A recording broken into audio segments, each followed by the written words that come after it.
Koué, Éric Pouliot-Tisdale, bienvenue aux Nouvelles nationales de la PTN. Oui, bonjour. Vous avez démasqué des personnalités qui se disent autochtones mais qui ne sont pas. Selon vous, comment s'explique cette problématique d'appropriation culturelle dans les différents milieux? Ben, ça semble avoir été une espèce d'éveil collectif de la population au Québec, en grande partie dans l'Est du Canada, pas mal depuis la crise d'Oka que les gens ont commencé à se demander s'il y avait des ancêtres autochtones puis tout ça. C'était peut-être un phénomène, disons, psychosocial pour se sentir, disons, moins, se déculpabiliser, disons, de faire partie des familles des colons qui ont pris les terres des Autochtones. Donc, de se trouver un ancêtre, peut-être que c'était pour alléger la situation moralement, se sentir mieux, de dire, ah ben, j'ai un ancêtre autochtone aussi ici.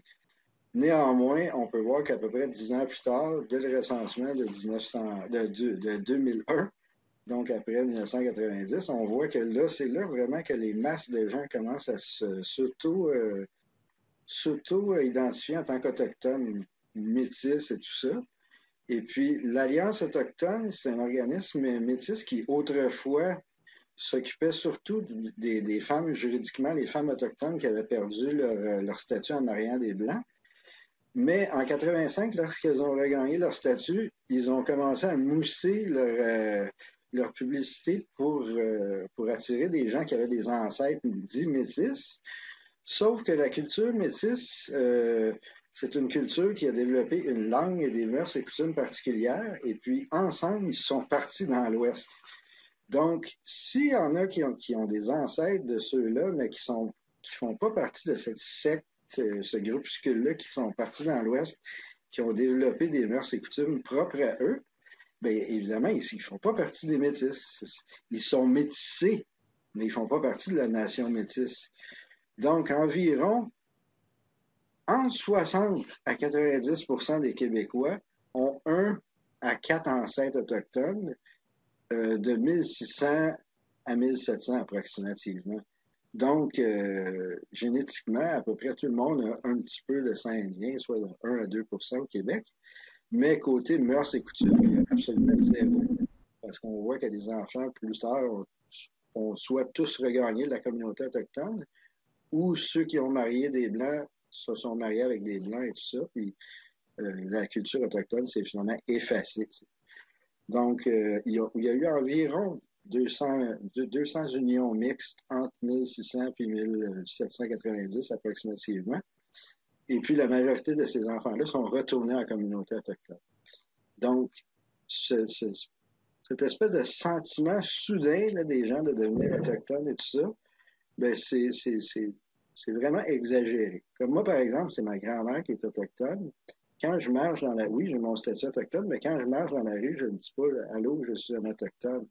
Je dis «C'est ma grand-mère qui est autochtone». J'ai grandi à Montréal dans un contexte urbain et tout ça. Oui, j'ai connu beaucoup d'Autochtones aussi dans la jeunesse et tout ça, mais voilà. Fait que je trouve Puis, ça souvent un peu exagéré, des gens qui, sans avoir grandi dans un contexte entièrement autochtone, s'ils se disent autochtones, ça part de là, puis ça va jusqu'aux affaires de métis, un peu historique de crise identitaire. pour ceux qui ne le savent pas, pouvez-vous nous expliquer votre méthodologie? Oui, en réalité, tous les registres paroissiaux sont disponibles depuis le début de la colonie, depuis 1640, parce que l'intendant Gilles Hocker avait fait des requêtes pour faire les conservations des archives dans les années vers 1700. Je ne veux pas trop m'avancer exactement, mais au début des années 1700.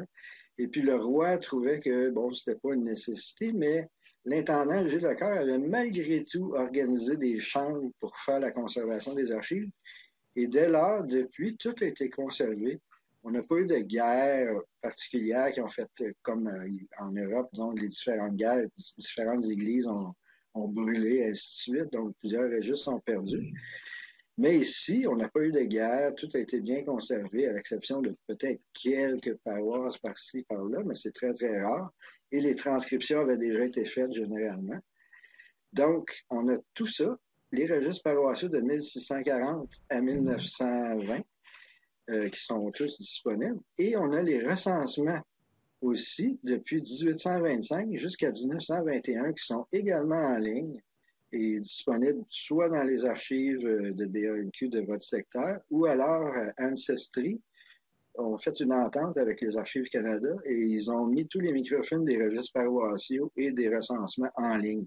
Puis comment vous êtes venu l'idée de faire des recherches généalogiques sur des personnes? Est-ce que vous aviez un but? On voit avec les 2, 3 dernières années, tous les gens qui ont pris des fonds, des bourses qui appartenaient à des Autochtones, que ça devient vraiment sérieux au niveau organisationnel pour diverses institutions gouvernementales, académiques, provinciales, municipales. Toutes sortes de gens se sont auto-identifiés autochtones et puis ont pris des emplois qui normalement auraient été désignés des Autochtones. On parle de uniquement 2 à 3 d'Autochtones au Québec. C'est le plus petit ratio de population au Canada. Puis ce simple 2 à 3 se font prendre des jobs par des gens qui se auto-identifient autochtones ou qui se disent qu'ils se sentent vraiment autochtones avec un ancêtre en 1600. Ils touchent des cristaux, puis ils font brûler de la sauge, puis ils sont c'est comme d'être dans la 5e dimension. Puis, Parce que tout le monde a un ancêtre portugais chez les Québécois qui s'appelle Pedro da Silva, mais personne ne sait du portugais. Fait que c'est là on voit le chaos un peu moral aussi. Là.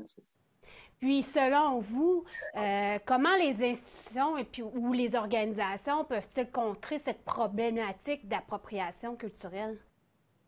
Ben, même si c'est un peu controversé, je pense que le statut autochtone au ministère des Affaires autochtones, évidemment, pour s'enregistrer, il faut avoir un lien de famille. Donc, puis tout le monde se connaît. Donc, c'est pas vraiment péjoratif de présenter la carte autochtone, puisque c'est des réels liens généalogiques. Là. À part, évidemment, oui, c'est l'étang fédéral, c'est bien néfaste, mais c'est tout de même l'unique preuve qu'on a. L'unique preuve attestée là, légalement et politiquement. Donc, je ne verrais vraiment pas pourquoi, si on a le registre des affaires autochtones à Ottawa, pourquoi c'est pas valide. C'est très, très, très chaotique. Pourtant, ça serait vraiment simple. Parce que c'est très malheureux. Souvent, on voit, même dans les universités du Québec, pour obtenir des bourses ou pour obtenir des emplois, tout ça, juste à cocher la coche, êtes-vous autochtone? Est-ce que vous faites partie d'une communauté autochtone? Sans aucune preuve, tu fais juste un X et voilà. Eric Pouliot-Tisdale. Ben, plaisir, hein?